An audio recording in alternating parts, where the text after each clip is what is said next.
means I help people achieve their best self, bro, Drake said, flashing a blindingly white smile. Like, you have a lot of tension in your shoulders. You need to release the beast. I'll release the beast on your nose, Adam muttered. Meanwhile, Jeff was struggling with a different beast, hunger. He was trying to lose 10 pounds for a life insurance physical and hadn't eaten since Thursday. He was currently hallucinating that the centerpieces were made of bread. Is that Kobe beef? Jeff whispered, watching a waiter pass by. It smells like heaven. It smells like purpose. Stay strong, Jeff, Audrey said. Think of the optimal male category. Optimal male is dead. Audrey, he died with the potato idol.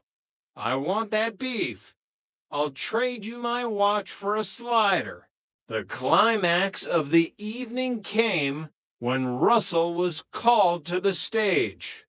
Clarissa had been impressed by his passion for the cause, largely fueled by Audrey's mischievous lies about Russell's history of charity work. And now the MC announced our newest board member, Russell Dunbar.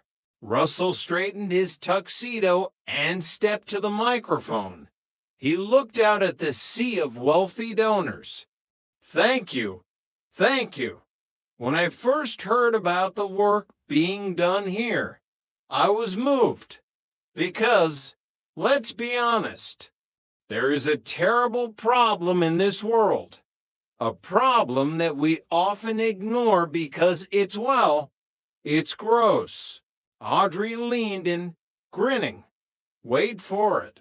I'm talking about leprosy. Russell shouted. It's disgusting. People's limbs just falling off. We need to do something. No more leprosy. The room went deathly silent. Clarissa looked like she wanted to melt into the floor. Audrey whispered to Jen, the charity is for literacy.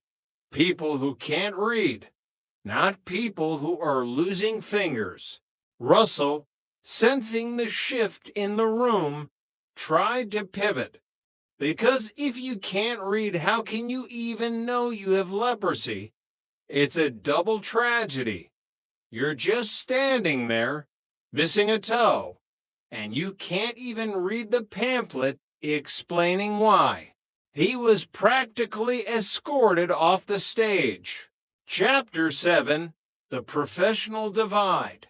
A week later, the camaraderie of the group was tested by professional collaboration. Adam had managed to secure a freelance gig for Jennifer at his firm, helping to design brochures for a new luxury condo development.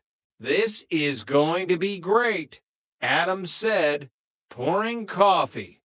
Work, Adam, and work, Jen.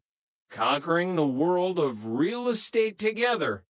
Then we come home and become home Adam and home Jen. It's like having a secret identity. Jennifer smiled, though she had doubts. You're sure your boss is okay with this? Russell mentioned something about couples working together being a recipe for disaster. Like oil and water. Or Jeff and a treadmill. Russell's just bitter. We're different. We're a team. The teamwork lasted exactly 4 hours. Jennifer had spent all night pouring her creative soul into a bold, vibrant brochure design. I don't know. Jen, Adam said, leaning over her shoulder in the office. The colors are a bit loud. I think the client wants something more corporate, more beige. Beige is safe. Beige is trustworthy. Beige. Jennifer turned her chair, her eyes narrowing. Beige is for dental offices and waiting rooms for people who have lost their will to live. This design is exciting. It says live here and be happy. We're not selling happiness, Jen. We're selling square footage and stainless steel appliances. I think you need to tone it down. Make it more professional. Tone it down. You're firing the messenger of creativity? You want me to be a beige bot? I'm not firing anyone. I'm just giving you constructive criticism. Well, Work Adam sounds a lot like Ass-Face Adam right now. Jennifer snapped, grabbing her portfolio. The tension spilled over into their home life. That evening, Jeff and Audrey arrived for dinner to find the air in the Rhodes apartment thick enough to cut with a steak knife. So, Jeff said, sensing the chill, "How's the brochure coming? Is it bold? Is it beige?" "Work Jen can't take criticism," Adam said, staring at his steak. Ass-Face Adam thinks beige is a personality trait, Jen countered. Audrey sighed, looking at Jeff. "Remember when I helped you as your assistant for that month? The month we almost got divorced? The longest day and a half of my life." Jeff nodded.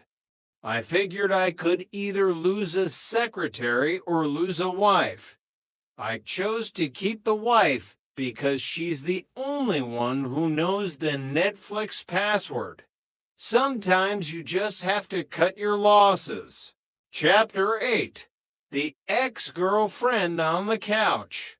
Just as the professional drama was peaking, a ghost from the past appeared. Stacy. She was Adam's ex-girlfriend from Los Angeles, a beautiful blonde who seemed to have no concept of boundaries, a trait she shared with Adam. "Stacy's in town for a job interview," Adam explained at the diner. "The hotel lost her reservation, so I told her she could stay on our couch for the weekend. It's the neighborly thing to do." Jennifer's fork stopped halfway to her mouth. "The couch. Our couch. Where we live. Where I sometimes walk around in my pajamas. It's just for 2 nights. Honey, she's a friend. I'd be totally cool if you invited one of your exes to stay with us. We could all play charades. That's because you're a puppy in human form. Adam, you don't have a jealous bone in your body because you don't realize that people actually have motives. Motives that involve silk robes and remember when stories. The harmless Stacy spent the first night walking around in a silk robe that was arguably shorter than a postage stamp. She and Adam spent hours reminiscing about the good old days in L.A., while Jennifer sat on the sidelines, feeling like an extra in a movie about her own life. Determined to call Adam's bluff, Jennifer invited her own ex, Drake the lifestyle coach from the gala, to join them for drinks. "Hey, Drake," Adam said, greeting him at the door with a genuine smile. "Nice to see you again. Did you release the beast yet? Or is it still in the cage?" "Working on it, bro," Drake said, flashing his porcelain teeth. "Jen looks amazing. You're a lucky man. Your energy is very yellow." "I know," Adam said, genuinely happy. "She's the best. Want a beer? I have some organic stuff Faye brought." Jennifer groaned, slumping into the sofa. It didn't work. He's not jealous.